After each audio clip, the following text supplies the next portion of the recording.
Hindi nga niya. Ito nga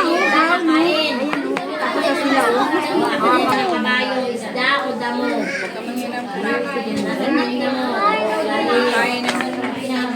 Nakain ng ibon, buto. Oo, maliit lang yung pie. Nakain ng ibon. Kita isa muna, andyan na oh. Naku po.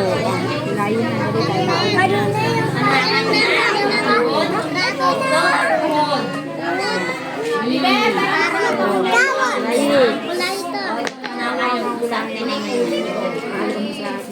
Nakain ng pusa. Hindi ka lang natin. Ayusin ang kulay, Jack. Nakain ng pusa.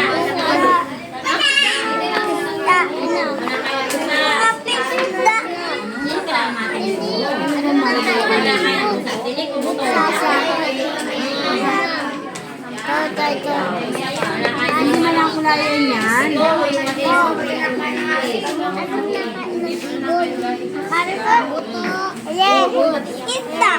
Uri lang naman yung color ng buod.